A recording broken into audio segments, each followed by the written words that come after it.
जय Jinendra everybody. Jain centre of greater Phoenix की ओर से आप सबका पर्यूषण एंड दशलक्षण महापर्व 2021 के अवसर पर आप सबका हार्दिक स्वागत है।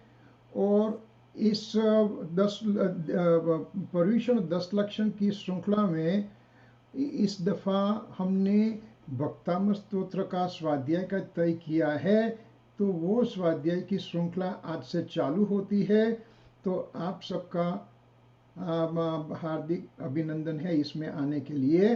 तो यहाँ से हम चालू करते हैं। तो I will bring the slides and we will start talking.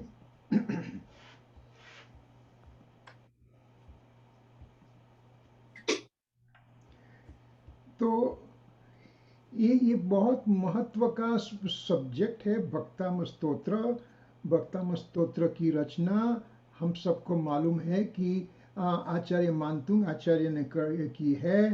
तो थोड़ा सा इतिहास भी देखेंगे। हमारा प्लान है कि ये 18 दिन में हम सारा का सारा भक्तामृत स्तोत्र का विवेचन संपूर्ण कर सकेंगे। तो इसकी तरफ से आगे बढ़ते हम देखते हैं कि ये 2021 में आप सबका स्वागत है।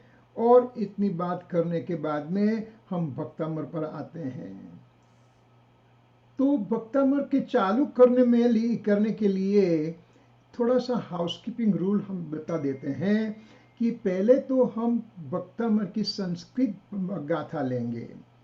संस्कृत गाथा का ऑडियो बजेगा यहाँ से, और बाद में वो गाथा संस्कृत की है और इसमें बहुत सी संधि भी है।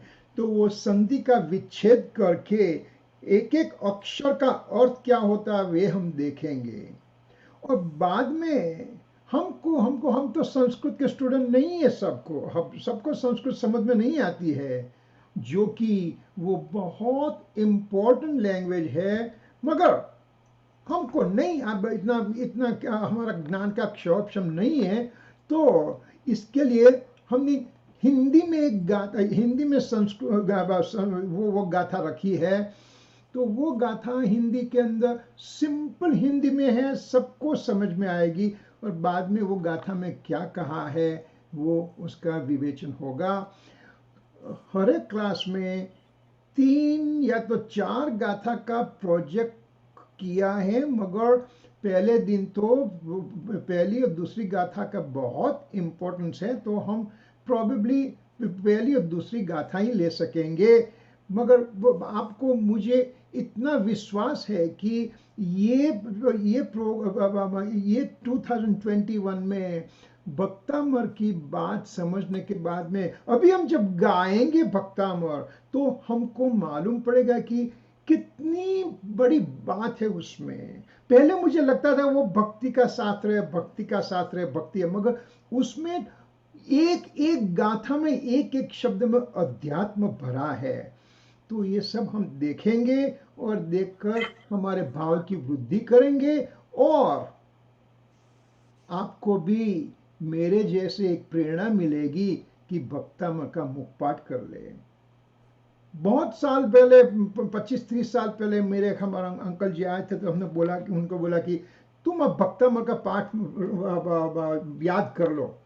तो हमने कर दिया। तो जब भक्तामृत बोलते हैं तो इतना अंदर से आनंद आता है। और अभी हम जानेंगे कि इसमें भाव क्या है। तो आनंद की पराकाष्ठा होनी चाहिए। इतना कहने के बाद में हम देखते हैं कि भक्तामृत स्तोत्र की बात में आता क्या है। 2 शब्द है, भक्त प्लस अमर, 2 शब्द उसमें आते हैं। तो भक्त जो अमर है उसकी बात है। तो कौन सा भक्त अमर है? तो भक्त अमर यानी कि जिसका मृत्यु नहीं होता है। हम 50, 60, 70, 80, 90, 100 साल तक जीते हैं। अरे 110 होगा तो वर्ल्ड रिकॉर्ड हो जाएगा। तो इतना तो हमारे में, इससे ज्यादा हमारी आयु नहीं है। देवों की आयु है मिनिमम 10,000 वर्ष, और सर्वात सिद्धि के देवों की आयु तो 33 सागरोपम यानी कि असंख्यात अबज वर्षों तक का है। इतना लंबा आयु देखकर ये रचनाकार ने बोला कि आप, हमको तो लगता है आप अमर ही हो।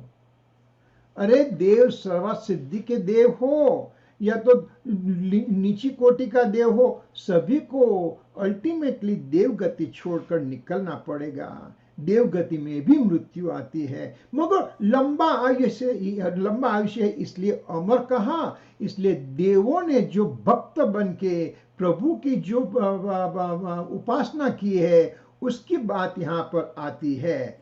तो भक्ति का स्तोत्र माना जाता है, यहाँ पर ये भक्ति का स्तोत्र माना जाता है। मगर देखो प्रवचन सार में कहा 172 गाथा में कि चारों अनुयोगों,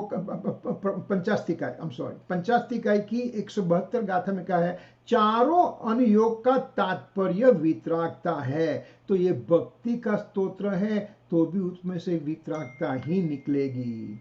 मानतुंग आचार्य जी ने बनाया है। ये प्रथम काव्य में तीसरे पद में युगादौ शब्द आता है।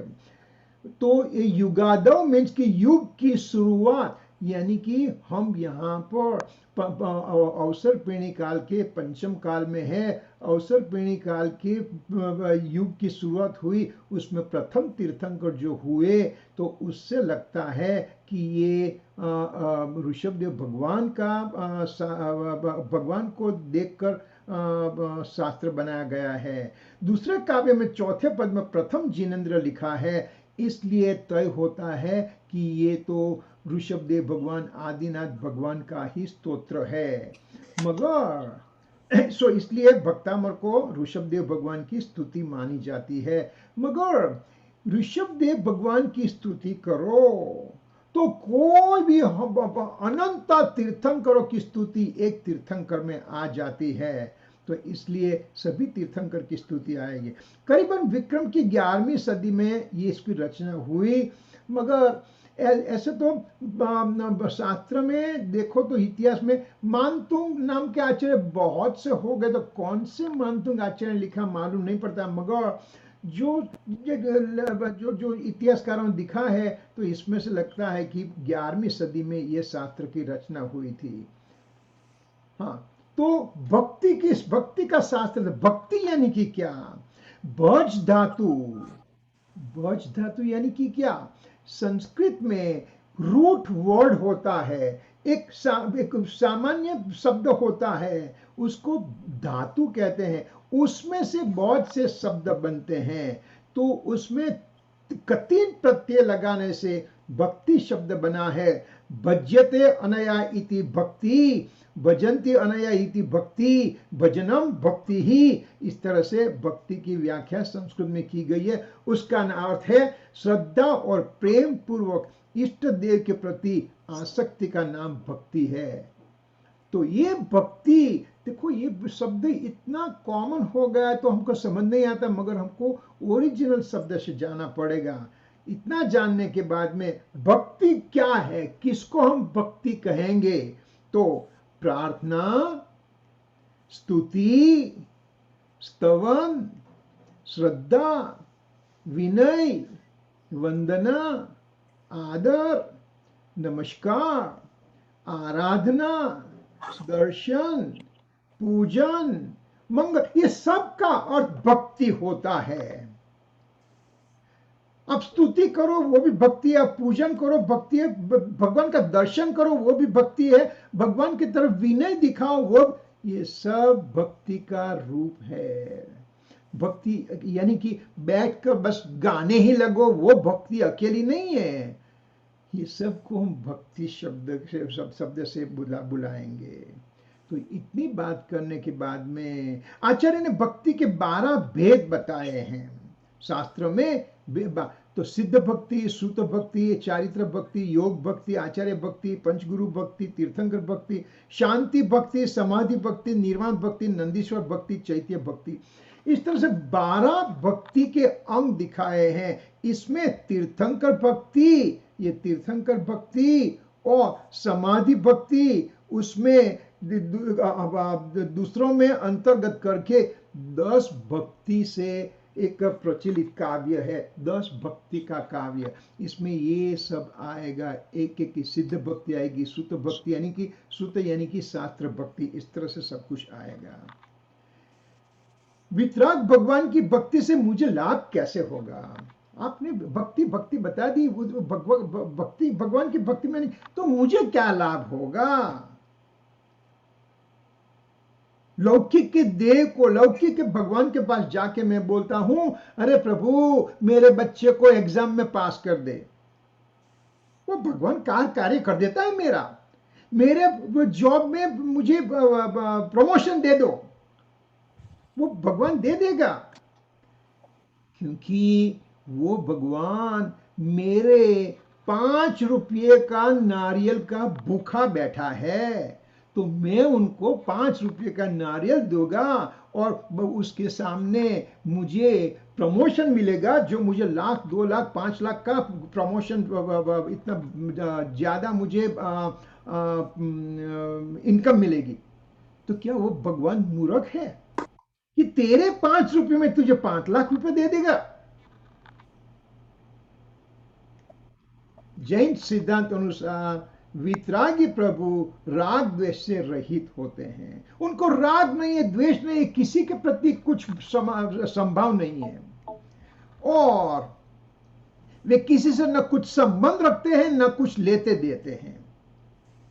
ये सब हमारे भगवान की बात हो रही है, महावीर की बात हो रही है, ऋषभदेव की बात हो रही है। उनकी भक्ति स्तुति आदि करने का प्रयोजन क्या हो सकता है? जिसके पास कुछ नहीं है, दिगंबर है, क्लोथ्स नहीं है, कोई कुछ, उसके पास कोई स्त्री खड़ी नहीं है, कोई शस्त्र नहीं है, कोई गदा नहीं है, कोई तीर नहीं है, तो वो उसकी भक्ति में क्यों करूं? लौकिक के देव को तो मैं भक्ति करूं तो वो असुरों को मार देता है, ऐसा द्वेष करता है, और मुझे कुछ अनुकूल परिस्थिति दे देता है। तो ऐसे हमारे देव है, तो उसका प्रयोजन क्या? उससे मुझे लाभ कैसे होगा? आपने कुछ मांगने के लिए, मैं भगवान को हमने बताया, प्रभु मैं तेरे पास मांगने के लिए नहीं आया, मैं भिखारी बन के नहीं आया हूं, मैं ऐसे अनुपम पर्वत जो हमारे सामने आया है उसके अंदर मैं कुछ मांगने के लिए नहीं आया हूं। तो क्यों आया हूं मैं तो भक्ति से आप जैसे बनने के लिए आया हूं।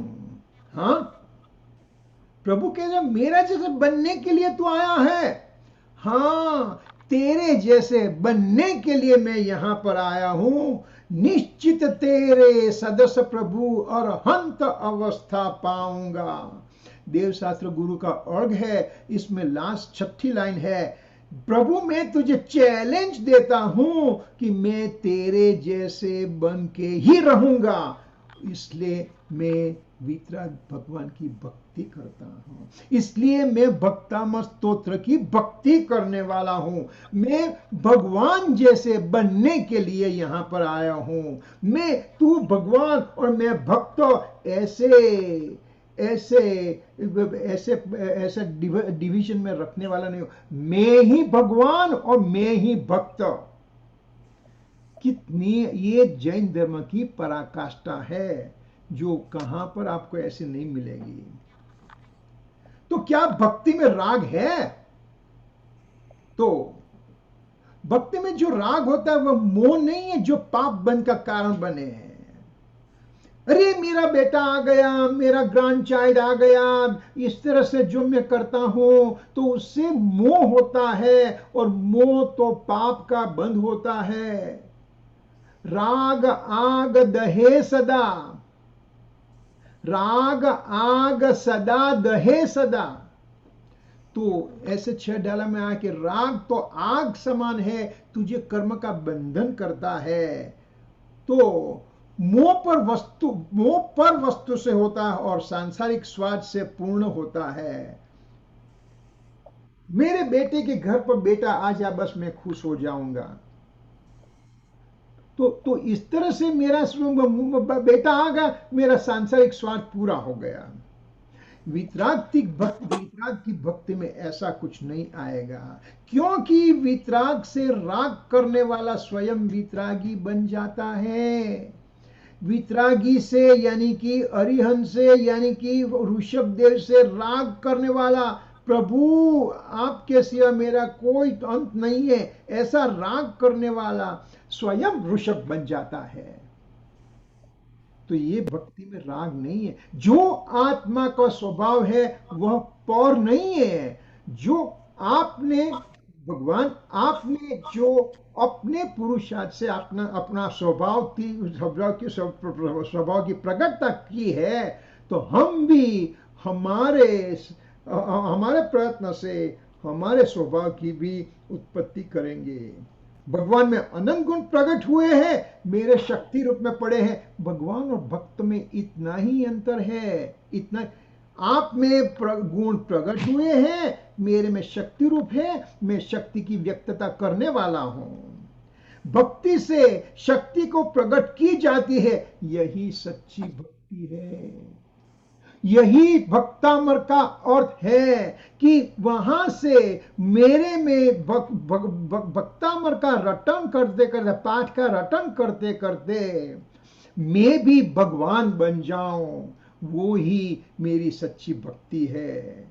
ये पराकाष्ठा है, और ये सबको हमको पास करना होगा, और हम करेंगे। आज के सुअवसर पर हम दृढ़ निर्णय करते हैं कि प्रभु मैं तेरे जैसे बन के ही रहने वाला हूं। क्या बड़ी बात है, क्या बड़ी बात हो गई। अच्छा, आगे बढ़े। भक्तामर की रचना का थोड़ा इतिहास देख लेते हैं शॉर्ट में कि भाई 11वीं सदी में उज्जैन नगरी में राजा भोज की सभा है। तो एक जीन भक्त शेर अपने बालक के साथ आता है। बालक के हाथ में एक बुक होता है, उसका नाम नाममाला होता है। तो राजा ने भोज ने बताया कि भाई ऐसा ना पुस्तक तो मैंने कभी देखा नहीं, तो ये कहाँ से पुस्तक आया। तो बालक के पिता ने बताया कि कवि धनंजय जी ने ये बनाया है। तो राजा की प्रसन्नता हुई, मगर कवि कालिदास जो थे उनको द्वेष हुआ कि ये मेरी जगह पर धनंजय कैसे आ गया। राजा ने धनंजय को सम्मान किया। कालिदास के साथ विवाद हुआ तो कालिदास की इसमें विवाद में हार हो गई। तो राजा ने धनंजय के साथ बहुत सम्मान किया, तो कालिदास ने धनंजय के गुरु के साथ विवाद करने की मांग की। श्री मानतुंग आचार्य को सभा में आमंत्रित किया, मगर मानतुंग आचार्य ने बोला कि देखो, आपको कुछ पूछना है तो आपको मेरे पास आना है। आप राजा हैं तो मैं महाराजा हूं, मैं राजाओं का राजा हूं, यहां आना पड़ेगा। तो नहीं आए तो राजा गुस्से हुआ, और राजा ने उनको कारावास में 48 बेड़ियां पहनाई दी। तो मानतुंग आचार्य जी ने कारावास में भक्तामर की रचना की, और एक एक एक के साथ एक एक बेड़ी तुरती गई। तो इस तरह से ये भक्तामर की रचना का इतिहास है। हम सब ने ये इतिहास सुनकर लास्ट पार्ट, जो लास्ट बुलेट है, उस पर हम स्टिक हो गए। भक्तामर का पठन करेंगे तो बेड़ियां टूटेंगी, यानी कि पाप का बंधन टूटेगा, यानी कि मेरा आप ऊपर आया हुआ सामाजिक प्रॉब्लम और मानसिक प्रॉब्लम, शारीरिक प्रॉब्लम, ये सब का निचोड़ यहाँ भक्तामर से निकलेगा। इस तरह से, अरे भैया, जब मानतुंग आचार्य जी भक्ति कर रहे हैं तो भगवान की ओर देखते देखते मैं ही भगवान हूं, इतनी जोर से तैयारी हो गई कि उनकी बाहर की प्रतिकूलता का नाश हुआ। तो इंपॉर्टेंट अपनी आत्मा की अनुभूति की बात वहां पर आई थी। वो छोड़कर हम तो बस भक्तामर कर लो, संकट आया है भक्तामर कर लो। अरे तू भक्तामर से आत्मा का अनुभव की बात कर, तो वो हम भूल गए हैं। अच्छा, भक्तामर के बारे में कुछ और बात थोड़ी कर लेते हैं कि श्वेतांबर परंपरा में 44 श्लोक गिने जाते हैं, और एक्चुअली 48 श्लोक का काव्य है। तो श्वेतांबर परंपरा में ऐसा क्यों हुआ, तो उसका एक निष्कर्ष ऐसा दिखाई दिया मुझे कि अष्ट प्रातिहार्य के 4 प्रातिहार्यों को नहीं लिया गया है। अष्ट प्रातिहार्य की 8 गाथाएं आएगी, इसमें से 4 गाथा ले गई है, 4 नहीं ले गई है। तो कौन कौन सी गाथा? 32, 3, 4, 35 ऐसी 4 गाथा अष्ट प्रातिहार्य, दुंदुभि प्रातिहार्य, पुष्पवृष्टि प्रातिहार्य, भामंडल प्रातिहार्य और दिव्य बनि प्रातिहार्य, ये 4 को नहीं लिया है। क्यों का कौन सा कारण है? क्योंकि कल्याण मंदिर स्तोत्र जो दूसरा भी एक बहुत इंपॉर्टेंट स्तोत्र है जो श्वेतांबर परंपरा में प्रचलित है, उसमें 44 श्लोक है। तो इसलिए भक्तामृत में 44 श्लोक रखे गए। एक ऐसी मान्यता है। अभी कल्याण मंदिर स्तोत्र में अष्ट प्रातिहार्य की बात आती है और भक्तामर के अष्ट प्रातिहार्य में 4 निकाल गए हैं। तो दिगंबर और श्वेतांबर दोनों मान्यता में अष्ट प्रातिहार्य की मान्यता तो है ही। तो क्यों निकाले गए? क्योंकि कल्याण मंदिर में 44 श्लोक है। ऐसी एक मान्यता है, सच्ची सच्ची और सच्ची झूठी मालूम नहीं है, मगर इस तरह से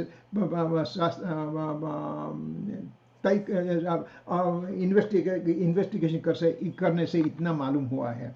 लौकिक मान्यता में यंत्रों की रचना की गई है जो मानतुंग आचार्य ने नहीं की है। वो जो यंत्रों की रचना है, वो यंत्रों से मुझे लाभ होगा, उसे लौकिक लाभ होगा, इस तरह से यंत्रों की पूजा की जाती है। ऐसा कभी भी मानतुंग आचार्य जी ने लिखा नहीं है।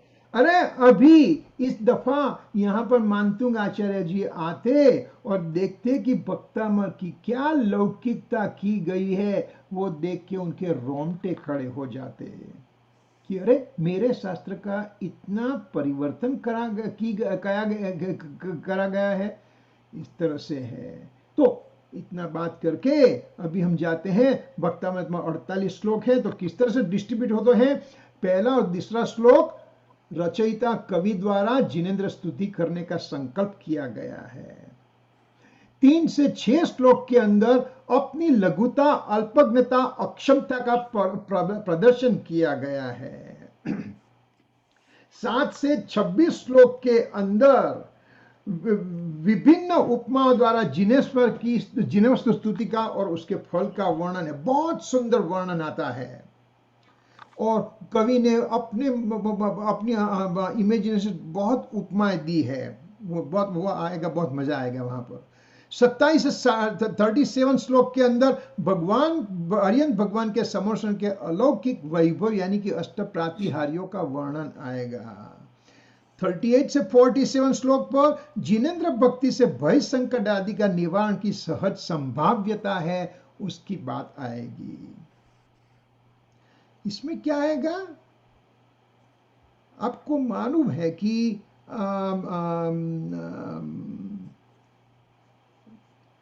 हाँ ओके, मेरा थॉट ब्लॉक हो गया अभी। तो इसमें भय संकट निवारण की बात आती है और 48 श्लोक में जिनेंद्र स्तुति का फल का वर्णन आता है। इस तरह से 48 श्लोक की बात आने वाली है और हम देखेंगे, एक एक करके देखेंगे और आराम से देखेंगे।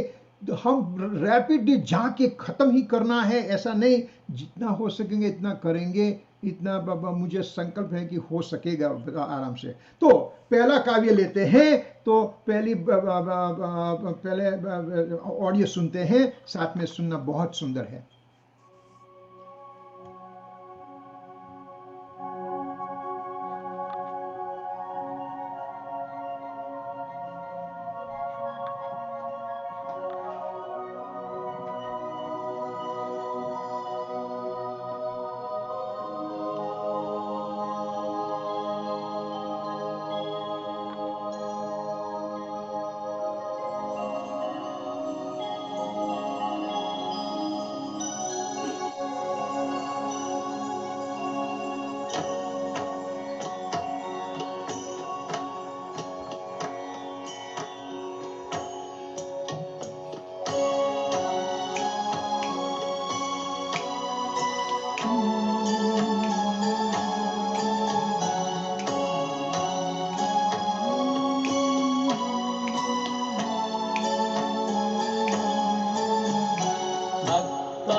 रत्नमौलिमणिं प्रभाणा मुद्योतकं दलितपापतमोवितानम् सम्यक् प्रणम्य जिनपादयुगं युगादा आलम्बनं भवजले पततां जनानाम्। बहुत सुंदर राग में ये गाया गया है और उच्चारण बहुत परफेक्ट है। तो ये हमने संस्कृत में पढ़ा, तो उसका अर्थ क्या होगा? तो पहले तो जो आखिर सारी की सारी गाथा है उसको पदच्छेद करेंगे हम।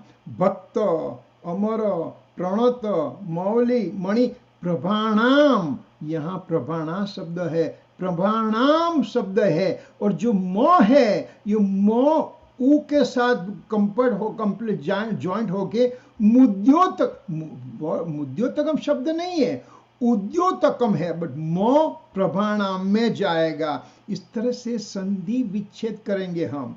उद्योतकम दलित पाप तमह, तमो का तमह हो गया, वितानाम सम्यक प्रणम्य जिनपाद युगम युगादौ, युगादा है यहाँ पर, युगादौ हो जाएगा संधि के आरंभ से, कि जो वो है उसका आ हो जाएगा वालंब नहीं, आलम्बलम भवजले पतताम जनानाम। देखो ये संधि की इतनी सुंदर व्यवस्था है इसमें। सो बहुत से शब्द से अभी हमको मालूम पड़ जाएगी कि उसका अर्थ क्या होता है। तो एक एक शब्द का अर्थ यहाँ पर दिया गया है। भक्त भक्त देवों का, अम यानी देवों के, प्रणत यानी नत, नतम झुके हुए, मौली मुकुट से, मणि रत्न प्रभाणम प्रभा के, कांति के, उद्योतकम प्रकाशमान, दलित नष्ट, पाप दुष्कर्म, तमह अंधकार, वितानम विस्तार को, सम्यक उत्तम रूप से, प्रणम्यम प्रणाम करके, जिनपाद जिनदेव के चरणों को, युगम दोनों, युगादो युग के प्रारंभ में, आलंबनम आश्रय सहारा, भवजले संसार, पतताम गिरते हुए, जनानाम प्राणियों के। तो उसका श्लोकार्थ होगा, प्रकाशमान मणिमणियों से जड़ित मुकुटों से शोभित देवों के झुके हुए मस्तकों द्वारा पूजित, पाप रूपी अंधकार के समूह को नष्ट करने वाले, संसार समुद्र में गिरे हुए मनुष्य को युग के आदि में, कर्मभूमि के आरंभ में सहारा देने वाले श्री जिनेश्वर के चरण युगल को भली भांति प्रणाम करते हैं। कितनी फ्लावरिंग अलंकारिक भाषा है यहाँ पर।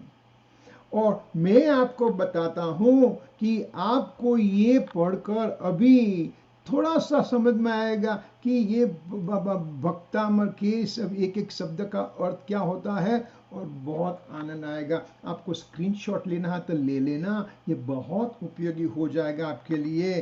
तो क्योंकि ये मेरी मेरी मेरी एक भावना है कि आप सबको भक्तामर मुखपाठ हो जाए, संस्कृत में मुखपाठ हो जाए। और क्यों नहीं, कोई वस्तु इम्पॉसिबल नहीं है तेरे मेरे लिए। हम सब कर सकते हैं, करेंगे, ऐसा निर्णय करेंगे, ये हो जाएगा। और मैं दावा से कहता हूं, मेरे अनुभव से, जब मैं ये बोलता हूं ना, तो मेरे मुख में से शब्द संस्कृत में निकलते हैं, आनंद आनंद आनंद हो जाता है। आपको भी ऐसा हो जाएगा। तो अभी ये संस्कृत पढ़ा, अभी हम साथ में हिंदी का पढ़ेंगे।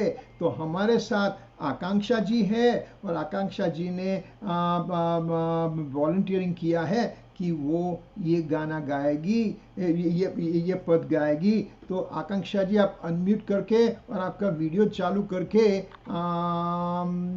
चालू करो गाने के लिए। तो कहाँ पर है आप? तो आपका वीडियो भी चालू कर दो बहन जी। ओके, आपको मैं ये करता हूँ, एक सेकंड। ओके, 1 सेकंड में आपको सभी को देखना चाहिए कि आप किस तरह से कहाँ से गा रही है। अरे इसमें है ओके, इसमें तो स्पॉटलाइट वीडियो का स्पॉटलाइट फॉर एवरीवन। ओके, हाँ चल गा गा। भक्त सुरों के मुकुट सुमणियुत पद में शोभा पाते हैं, पाप बंद सब गल जाते हैं, पुण्य सुतर फल पाते हैं। प्रथम युगादि तीर्थंकर प्रभु ऋषभ देव को करूं नमन, भव सागर तारक हैं जिनवर बार बार तुमको वंदन। अजर अमर अविकल अविनाशी आदिनाथ को करूं प्रणाम, त्रिभुवन पति परमेश्वर प्रभु को वंदन मेरा आठों याम। भक्तांबर का पाठ करूं मैं, मोह राग द्वेषादि हरू, सम्यक दर्शन ज्ञान चरित प्रगटाऊं निज ध्रुव धाम वरूं। बहुत अच्छा, बहुत अच्छा आकांक्षा जी, आपने बहुत भाव से गाया है। तो ये हिंदी को एक एक अक्षर पढ़ने से आपको मालूम पड़ेगा जो संस्कृत गाथा आई इसमें से ही वो उसका अर्थ किया है। और सुंदर सुंदर सुंदर सुंदर वर्ड्स में राजमल जी ने ये बनाया है। तो हर एक गाथा को इस तरह से हम देखते आएंगे। थैंक यू आकांक्षा जी। तो अभी हम चालू जाएंगे जहाँ पर हम थे, तो आगे बढ़ते जाते हैं। लेट्स सी, हाँ ओके। तो अभी क्या आता है कि ये और दूसरा भी काव्य हम पढ़ेंगे, दो काव्य साथ में लेंगे। तो इसमें पहला पढ़ते हैं।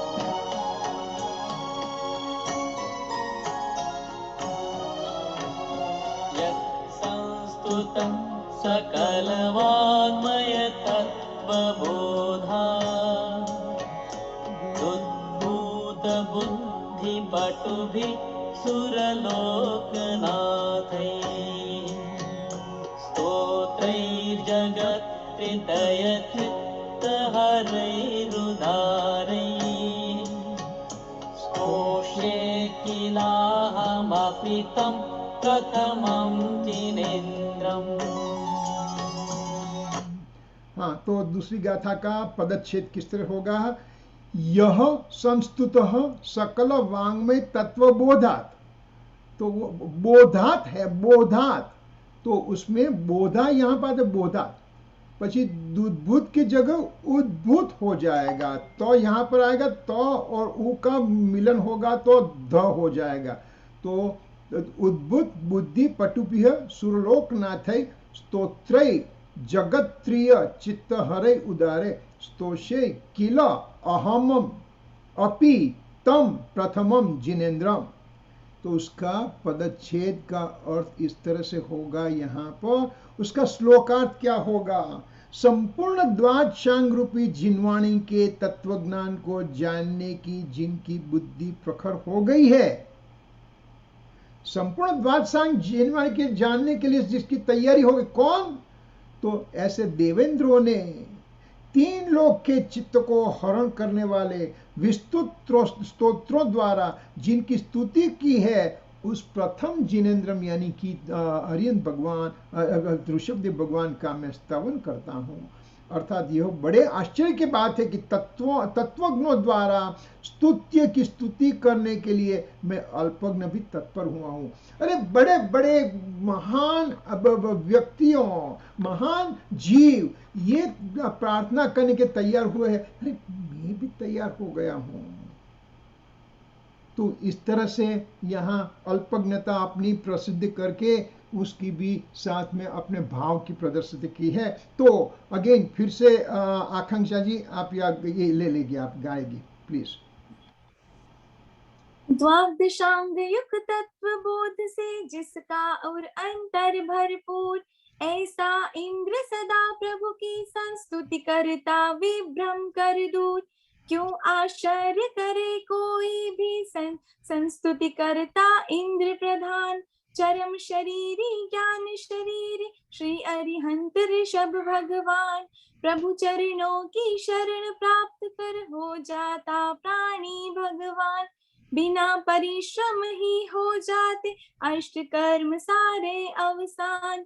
भक्तामर का पाठ करूं मैं, मोह राग द्वेषादि हरू, सम्यक दर्शन ज्ञान चरित्र प्रगटाओ निज ध्रुव धाम वरुण।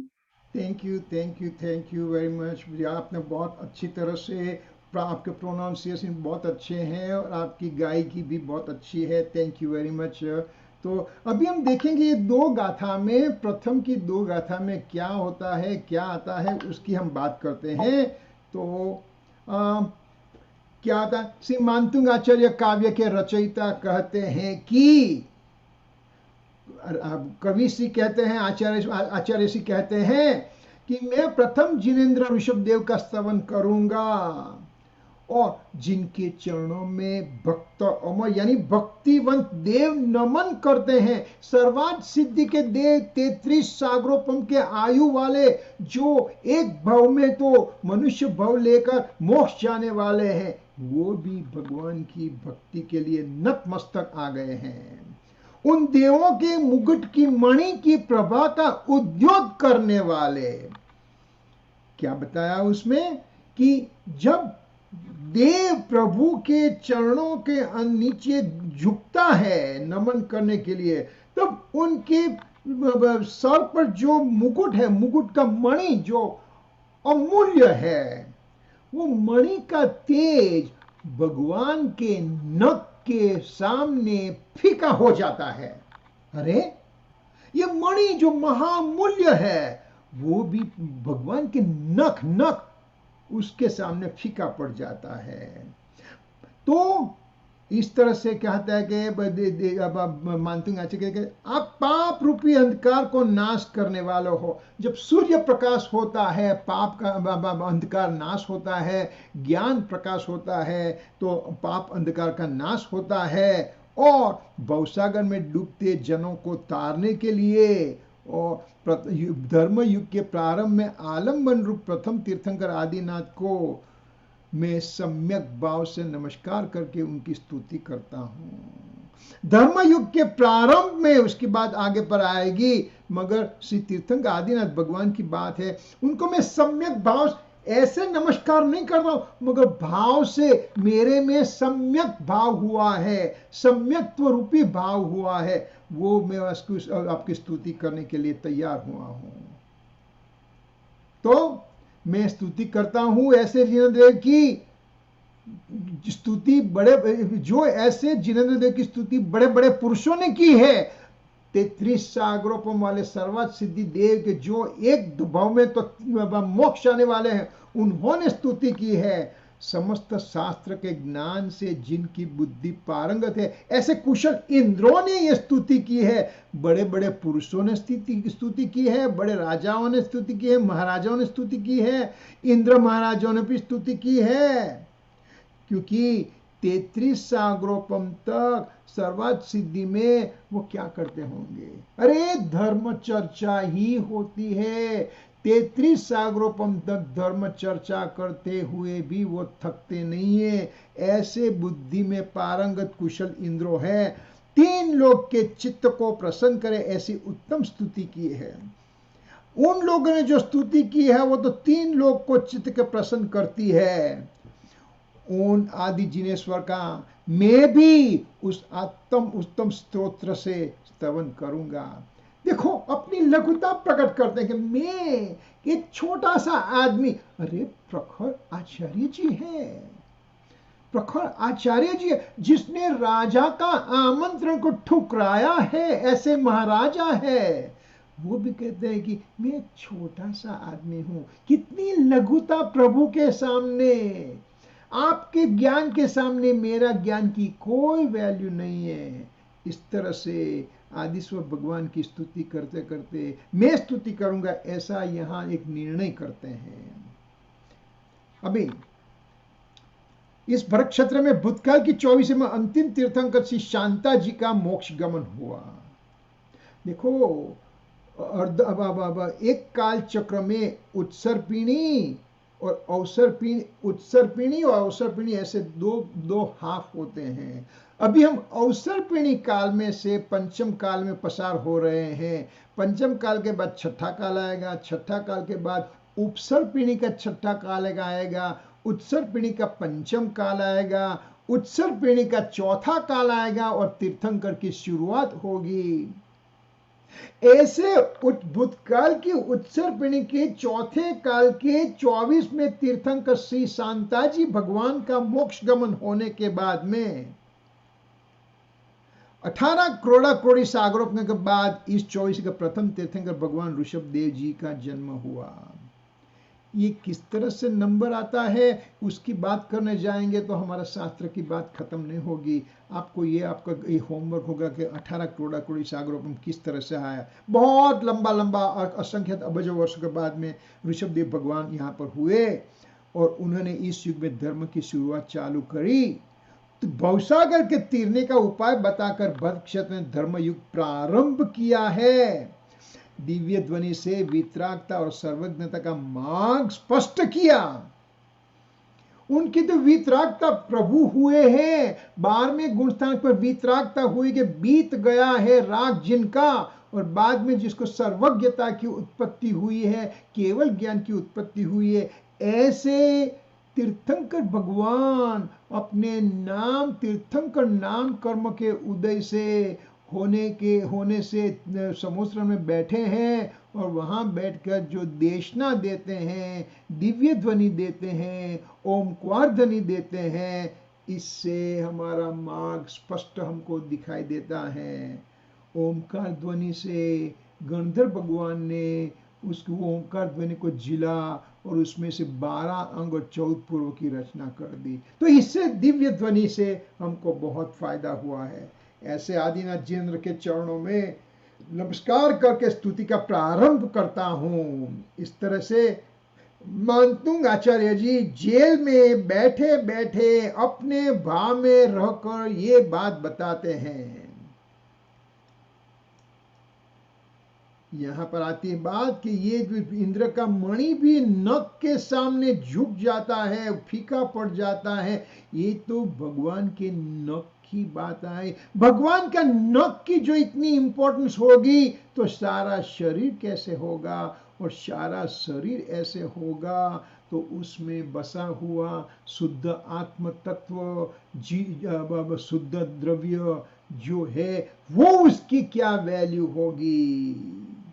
इस तरह से हमको देखने का है यहाँ पर कि हे प्रभु, देखो अभी एक एक गाथा में यहाँ पर दूसरा अलग अलग विशेषण आएगा। आपको ध्यान से सुनना है, रखने का है, लिख देने का है। यहाँ पर हे प्रभु करके प्रभु को संबोधन किया गया।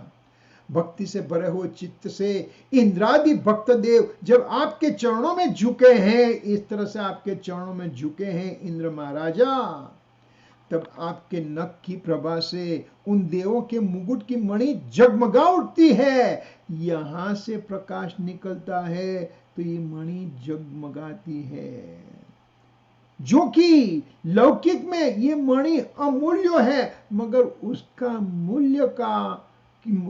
क्या मूल्य जो भगवान के नख उसको प्रकाशित कर सकता है। इंद्र का रूप भी आपके सामने फीका पड़ जाता है, ऐसे भगवान के देह का रूप है। जब नख की इतनी इंपॉर्टेंस दी है, सारे शरीर की इंपॉर्टेंस क्या होगी, देह का रूप तो कैसा होगा। तो इनके अतीन्द्रिय आत्मा को तो बात ही क्या करेंगे। जिस आपके पास हीरा है घर में, आपके पास हीरा है घर में, और आपने वो सेफवे ग्रोसरी स्टोर से अब जो प्लास्टिक की थैली लाए हैं ना ग्रोसरी भर के, तो ग्रोसरी तो फ्रिज में रख दी, तो वो प्लास्टिक की थैली में हीरा रख दिया हमने। अरे किरीट भाई, आपका दिमाग घूम गया है। हीरे की बात करते हो तो क्या है, रखने का है। अरे उसकी डब्बी स्पेशल होनी चाहिए। हाँ क्यों, डब्बी की क्या वैल्यू है। अरे जिसमें हीरा रहते हैं उसकी डब्बी की भी इतनी वैल्यू है। तो जो जो जो आत्मा ये देह देवल में रहता है, देह देवल के नख की इतनी प्रभाव होती है, तो देह की क्या, देह की कीमत कितनी, और जो देह की कीमत यानी कि डब्बी की कीमत है, तो उसमें पड़ा हुआ अतीन्द्रिय ज्ञानमय शुद्ध आत्मा की हीरे की वैल्यू क्या।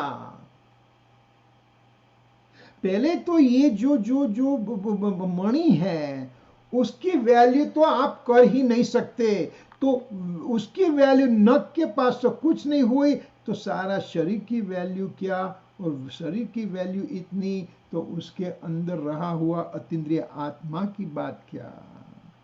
देखो ये मानतुंग आचार्य के हृदय में से निकले हुए शब्द है। आगे बढ़ते हैं। सौधर्मेंद्र 32 लाख विमान की रुद्धि है, जो 32 लाख विमान की रुद्धि वाला देव है, और उन्होंने जो मुकुट पहना है, और जो मुकुट जो वैल्यूएबल है, वो भगवान की स्तुति करते हैं, लघुता प्रकट करते हैं कि हे प्रभु, केवल ज्ञानमय आपकी रुद्धि के सामने हमारे पुण्य की रुद्धि की कोई कीमत नहीं है। केवल ज्ञान रूपी आपकी रुद्धि है जो सर्वश्रेष्ठ है। हमारा भौतिक की रुद्धि की क्या, अरे ये तो हमारा 3 बेडरूम का, 4 बेडरूम का, 5 बेडरूम का हाउस है, हमारे पास मर्सिडीज कार है, हमारे पास ये है, हमारे पास ये। अरे तू भगवान के नख की बराबरी में भी तू, अरे तू तो इंद्र महाराज की बात ही नहीं करते, तो तू किसका अभिमान लेके तू घूम रहा है। तू समझ, तुझे जो कुछ मिला है तुझे पुण्य के उदय से मिला है, और तू यहां अभिमान करता है कि मैं कितना बड़ा आदमी हो गया हूं, इंडिया से आया कुछ लेके नहीं आया था, और यहां मैंने सारा साम्राज्य। क्या साम्राज्य तूने बनाया? अरे चक्रवर्ती की रुद्धि का मालूम है तुझे? चक्रवर्ती का एक दिन का खाना 365 दिन के पहले प्रिपरेशन चालू होती है। उनका एक कौलाहार का जो एक कौलिया जो खाना होता है, उससे सारी की सारी 96 लाख पैदल उसको वो भोजन से संतुष्ट हो सकते हैं। ऐसे तो चक्रवर्ती की रुद्धि होती है। ये चक्रवर्ती की रुद्धि से भी इंद्र महाराज की रुद्धि ज्यादा है, और इंद्र महाराज जी की रुद्धि से भगवान का नख की वैल्यू ज्यादा है। तो शरीर की क्या और उसमें रहा हुआ आत्मा की क्या, ये आप अभी तय कर दो सब कुछ। धर्मी को पूज्य और आदरणीय तो चैतन्य रुद्धि है। ये भौतिक रुद्धि का कुछ इंपॉर्टेंस नहीं है। ये तो देह तेरे पास है, कल निकल जाएगा, मगर चैतन्य रुद्धि तेरे साथ रहेगी। इस प्रकार स्तुतिकार पुण्य और धर्म के बीच अंतर करके स्तुति करते हैं, यानी कि पुण्य के वैभव से भौतिक रुद्धि मिली है, और अब धर्म के वैभव से आत्मा की अनुभूति हुई है, तो चैतन्य की रुद्धि की वैल्यू ज्यादा हो गई है। जिनके हृदय में पुण्य के वैभव का बहुमान है, उसे वितरागता की प्रति उल्लास नहीं है। मेरा पुण्य, मेरे पास कितनी रुद्धि है, मैं कितना वैकेशन लेता हूं, कितनी, अरे क्या तू एक हवा का झोंका आ जाएगा, तेरे पास कुछ नहीं रहेगा। तू किसका अभिमान करता है? तुझे वितरागता की प्रति उल्लास ही नहीं है जब तू पुण्य का वैभव का बहुमान करता है।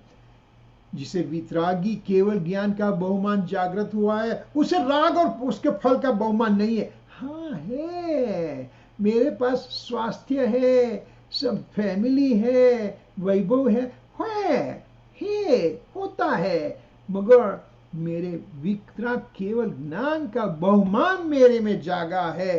तो इतना हम सुनकर ये हमको तैयार करने का है कि क्या शास्त्र में क्या कहा है। अच्छा, आगे बढ़ते हैं। भगवान की स्तुति का सच्चा स्वरूप क्या होता है? भगवान जैसे भाव स्वयं में प्रकट करने को ही भगवान की परमार्थ स्तुति को कहा है। निश्चित तेरे सदृश प्रभु अरहंत अवस्था पाऊंगा। भगवान मैं तेरे जैसे बनने वाला हूं, ये उसको सच्ची स्वरूप, सच्ची स्तुति का स्वरूप कहा है। देहादि से भिन्न चैतन्य चिदानंद स्वभाव को जानना अर्थात सम्यक दर्शन की प्रगटता ही सच्ची स्तुति है। आज ही हम निर्णय करेंगे, हम सम्यक दर्शन लेके ही रहेंगे, इतनी हमको ख्याल रखने का है। आगे बढ़ते हैं। मैं चैतन्य परमात्मा दशा की साधना करता हूं, शरीर की साधना नहीं करता हूं, चैतन्य परमात्मा की साधना करता हूं। इस दशा को साध चुके तथा साध रहे ऐसे देव गुरु के प्रति अतिशय भक्ति और प्रमोद का बहुमान उल्लसित हुआ है। तीर्थंकर भगवान के प्रति मेरा उल्लास हुआ है और तीर्थंकर के साथ में तीर्थंकर की परिपाटी में आने वाला आचार्य परिपाटी में जो आचार्य होते हैं, ऐसे गुरु के प्रति भी मेरा बहुमान उल्लसित हुआ है। ऐसे तो यह स्तुति ऋषभदेव भगवान को संबोधित करके बनाई गई है, परंतु सभी तीर्थंकर को भगवान ये वस्तु लागू होती है, क्योंकि गुण अपेक्षा से एक तीर्थंकर की स्तुति में अनंत तीर्थंकर की स्तुति समा जाती है। तो ये भगवान की स्तुति का सच्चा स्वरूप, ये भक्तामर पढ़ने का सच्चा स्वरूप ऐसा होना चाहिए। मैं क्या करने वाला, ये यहाँ पर आचार्य भगवान अपना इतना हाई लेवल बता देते हैं कि बस मुझे वो अचीव करना, मैं कैसा इतना हाई जंप में कैसे कर सकूंगा। एक रूपक आया था बहुत साल पहले, जब हम एसएससी में थे, तो हमारे फ्रेंड ने एक बताया था कि आप भैंसा को उठा सकते हैं। अरे भैया, भैंसा को मैं कैसे उठा सकता हूं? हो सकता है, क्यों कि जब भैंसा का जन्म हुआ तब वो बच्चे को मैंने उठाया, दूसरे दिन उठाया, तीसरे दिन उठाया, तो अभी वो भैंसा बड़ा हो गया, मैं उठा सकता हूं। तो तू प्रयत्न करेगा तो तेरे लिए कोई वस्तु इम्पॉसिबल नहीं है। तू इस अमेरिका देश में आया है, क्या लेके आया था बता मुझे, क्या लेके आया था? एक बैग के सामान लेके आया था, साथ में एक विश्वास लेके आया था कि मैं यहां पर अपना भविष्य बनाऊंगा, और तूने बनाया। तो एक भौतिक वस्तु की प्राप्ति के लिए तू इतना निर्णय कर सकता है, तो तीर्थंकर भगवान बनने की तीर्थंकर भगवान बनने का निर्णय तू क्यों नहीं कर सकता है? कर सकता है, हो सकता है, होगा। मैं नहीं होगा तो कौन होगा, ऐसा हमको निर्णय करने का है। भक्तामर, भक्त प्लस अमर, अर्थात इंद्रादि देवों की लंबी आयु होती है, असंख्यात वर्षों की, यद्यपि फिर भी वहां भी मरण तो होता है। 16 स्वर्ग है, उनके ऊपर 9 ग्रेवेक स्वर्ग है, 9 अनुदिश विमान है, और 5 अनुत्तर देव सर्वात सिद्धि आदि इसमें समकीर्ति देव रहते हैं। तो ऐसे देवों का वर्णन यहाँ पर आया है जो भगवान की स्तुति करते हैं। जिसने जिनेन्द्र देव के चरणों की भक्ति नहीं की, उसे इंद्रपद प्राप्त नहीं होता। जो इंद्रपद वाले, जो यहाँ पर अगली स्लाइड में आए हुए जो इंद्रों की बात हुई, ये सभी की वो किस तरह से इंद्र हुए, तो उन्होंने भगवान के चरणों की भक्ति करी थी, भगवान के चरणों की भक्ति की थी, उसके फल के रूप में उनको इंद्रपद मिला था। 24 भगवान के पूर्व भव की बात सोचो तो वो सर्वात सिद्धि देव से उनका च्यवन हुआ और वो माता की कोख में आए। तो वो इंद्रपद किसे कैसे मिला था? उनकी प्रभु के प्रति की भक्ति थी, उससे इंद्रपद मिला था। वो भवसागर के बीच में मगर के मुख में पड़ा था।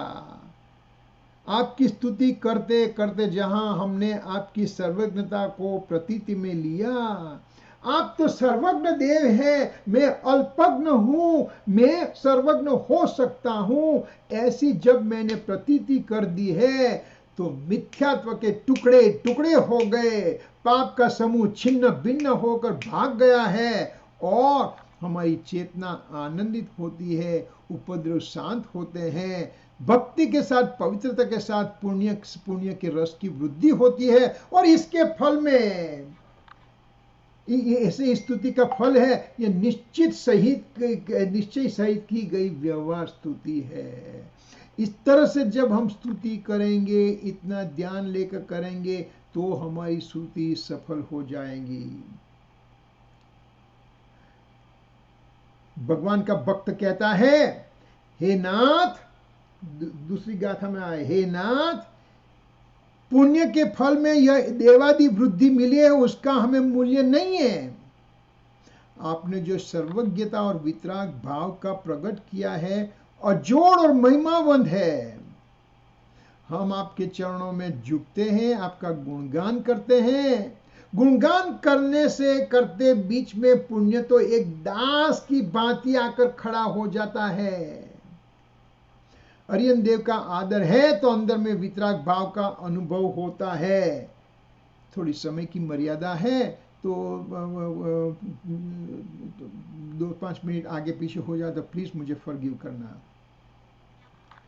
भक्त भगवान के सर्वज्ञता और वितरागता के गुणों का स्तवन करता है। कौन भक्त? मैं अभी इंद्र को साइड में रख दो, मेरी बात हो रही है, हमारी बात हो रही है। हम भगवान की सर्वज्ञता और वितरागता के गुणों का स्तवन करते हैं। भक्त यानी कि हम स्वयं में ये सब गुण प्रकट करने की भावना करते हैं कि भगवान के गुण प्रकट हुए हैं और मेरे में शक्ति रूप है, मैं कैसे प्रकट करूं? मैं कर सकता हूं, जैसे मरीचि महावीर हुआ है तो मैं भी दूसरा महावीर हो सकता हूं। मरीचि महावीर हुआ, महावीर यानी कि सिद्ध भगवान हुए, तो मैं भी अपने पुरुषार्थ से सिद्ध भगवान हो सकता हूं।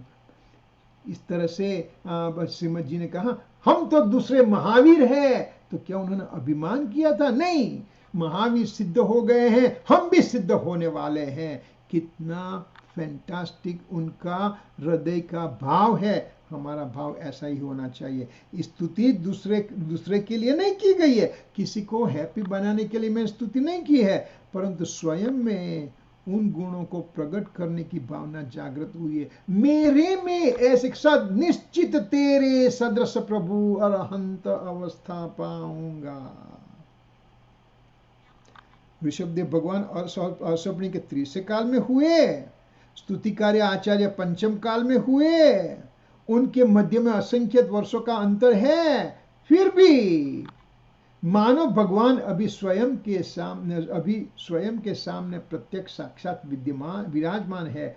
अरे आचार्य को नहीं, यहाँ पर हम ले लो, हमारी बात करो। स्तुति कर रहे, हम ही स्तुतिकार हैं, हम स्तुति पढ़ते हैं, हम स्तुति पढ़ने वाले हैं, तो हम भी भगवान के सामने बैठकर भगवान की स्तुति कर रहे हैं। हाँ, सामने भगवान बैठे हैं, ऐसा मानकर हम बोल रहे हैं। अभी हम सब स्तुति में मानतुंगाचार्य प्रभु की भक्ति का मानचुंगाचार्य को प्रभु का भक्ति का आनंद आया है। अहो, सर्वज्ञ जैसा ही मेरा ज्ञान स्वभाव है, ऐसी अनुभूति मुझे हुई है, मानतुंग जी कहते हैं। साथ ही भक्ति का भाव आया है। उपसक के समय में जेल में बैठे बैठे यह स्तुति में कर रहा हूं, ऐसा आचार्य जी कह रहे हैं। प्रभु, आपके भक्त को बंधन कैसा? आपकी भक्ति से भाव के बंधन टूटते हैं। अरे, जो भाव के बंधन टूटते हैं तो ये बेड़ी टूटेगी, इसमें क्या बड़ी बात है? भक्ति करते करते भाव के बंधन टूटे तो ये बेड़ी टूटी, उसमें क्या बड़ी बात है? आपने अपने भव का तो नाश किया है और हमारे भव का भी नाश होने वाला है, ये मुझे मालूम हो गया है। तो बेड़ी टूटे इसमें कौन सा चमत्कार है? क्यों, क्या भक्तामृत चमत्कारिक स्तोत्र है?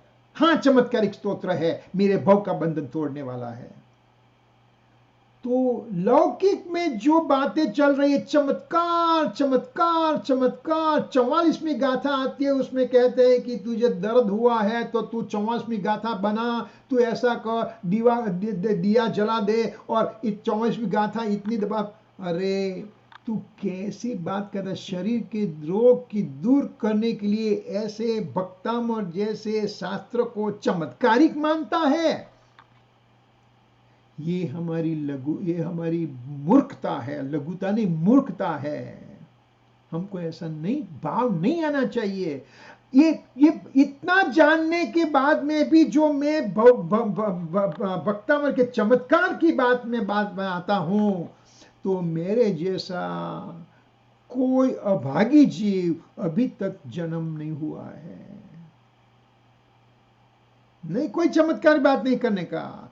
तो इस तरह से यहाँ पर हमने पहली 2 गाथा ली है, तो यहाँ कोई चमत्कार नहीं है। चमत्कार है तो बस मेरे आत्मा में आत्म जागृति का चमत्कार होने वाला है, आत्म अनुभव होने वाला है, सम्यक दर्शन होने वाला है और आगे बढ़ के सिद्ध पद आने वाला है। वो चमत्कार मैं अपने से मेरे लिए करने वाला हूं, बस। तो यहाँ पर 2 गाथा हुई है, तो कोई प्रश्न हो तो 2-3 मिनट के लिए लेते हैं, बाद में कल से 3री गाथा से चालू करेंगे। अभी आज तो इंट्रोडक्शन था, इसलिए थोड़ा ज़्यादा लेने की इच्छा हुई थी, मगर हमको भाव की वृद्धि करने का है, तो ही ये शास्त्र में आनंद आनंद आनंद आएगा। ये मेरा वादा है। कई दिनों से ये भक्तामृत की प्रिपरेशन के लिए मुझे तो आनंद आ गया। किसी को आनंद आए या ना, मेरा तो कार्य हो गया। मैं जैन सेंटर का बहुत ऋणी हूँ कि उन्होंने मुझे सिलेक्ट करके मुझे ये प्रोजेक्ट दिया है, तो मेरा तो कार्य हो गया। तो आप सबका भी कार्य हो जाए, ऐसी पवित्र भावना से हम यहाँ पर विराम लेते हैं। किसी को प्रश्न होते हैं तो लेते हैं। कोई आप अनम्यूट करके प्रश्न पूछ सकते हैं।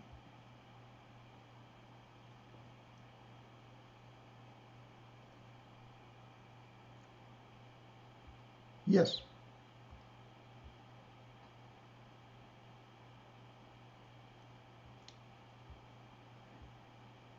नहीं है तो हम यहाँ पर विराम लेते हैं और कल 11 बजे चालू करेंगे और आगे बढ़ेंगे। कल से 3-4 गाथा करीबन होगी। ये पहली 2 गाथा में तो जो इंट्रोडक्शन है, बहुत उनको वो भाव का एस्टेब्लिश करने का था, इसलिए ज़्यादा बात आई है। बहुत आनंद आएगा, मेरे साथ रहेंगे, आपको बहुत आनंद। हाँ उषा बेन, क्वेश्चन है आपका? No question. Sorry. ओके। हाँ, तो यहाँ पर विराम लेते हैं। जावाणी के ज्ञान से सूझे लोकालोक, सोवाणी मस्तक नमो सदा देता हूँ डोक। 9 टाइम्स नमो का मंत्र।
जय जिनेन्द्र।